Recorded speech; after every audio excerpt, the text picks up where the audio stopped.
mùi hoa, mùi hương hoa. Đấy, mùi lên này thơm không? Ui sao thơm hoa, thơm quá, mở cửa ra. Mở cửa thấy không? A Di Đà Phật. Thơm quá. Thơm quá, giống như là mùi hoa, mùi hoa lan mùi ấy thôi.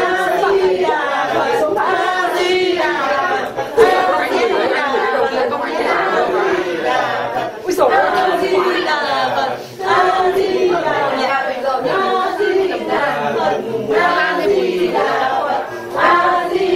Mọi người lên. Mùi thơm. Mùi thơm. Em ngửi thấy, nhưng mà em ngửi lúc đấy sau đó là em ngửi thấy em mới mơ bảo không biết cái mùi gì thơm thế.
Như là nhụy hoa gì năm bộ em quần của cùi luôn. Xin mấy anh chụp cùng cái này không? Xin này đây chị em khoảng tay rất nhau. A Di Đà Phật, A Di Đà Phật, A Di Đà Phật, A Di Đà. Trong sách nói đi chị ạ. A Di Đà, nhạc nhạc nói A Di Đà Phật, A Di Đà Phật, A Di Đà, cái này A Di Đà Phật, A Di Đà Phật, A Di Đà Phật, A Di Đà Phật. Đấy, bây giờ cái này không thể nào mà mùi hương của Phật. Chị định ngửi cái quá nhà mời thơm của nó mẹ gọi cả nhà lên đi. Thơm thơm để chịu nào là cả cái phòng này ra với A Di Đà Phật, A Di Đà Phật, A Di Đà Phật. Cả nhà luôn cái này cái này em nghĩ chắc là một. Thế còn cái giấy này là một tảng đây đó. A Di Đà Phật, A Di Đà Phật, A Di Đà. Cái này chị này đằng trước. A Di Đà Phật thấp quá. Cái đóng rồi lên cửa đấy vào không sao, bởi vì là lúc đấy nó xuyên qua cửa mà xuyên qua cửa đấy. Sắm bớt vào, có này. Đau rồi. Thi thoảng có một cái luồng vào là có thương ấy. A Di Đà Phật,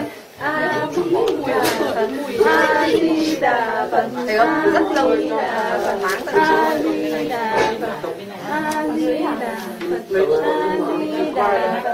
A Di Đà Phật, A Di Đà Phật, A Di Đà Phật, A Di Đà. Không cần chị ơi. Không, bà không thích đâu mà người bà đẹp hơn cả người sống nên làm sao mà phải đánh. Đẹp hơn lúc sống nên sao phải đánh.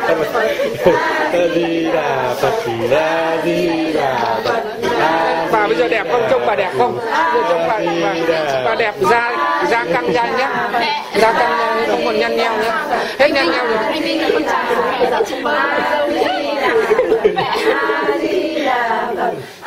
Bà hết nhăn nheo, da hết nhăn nheo không?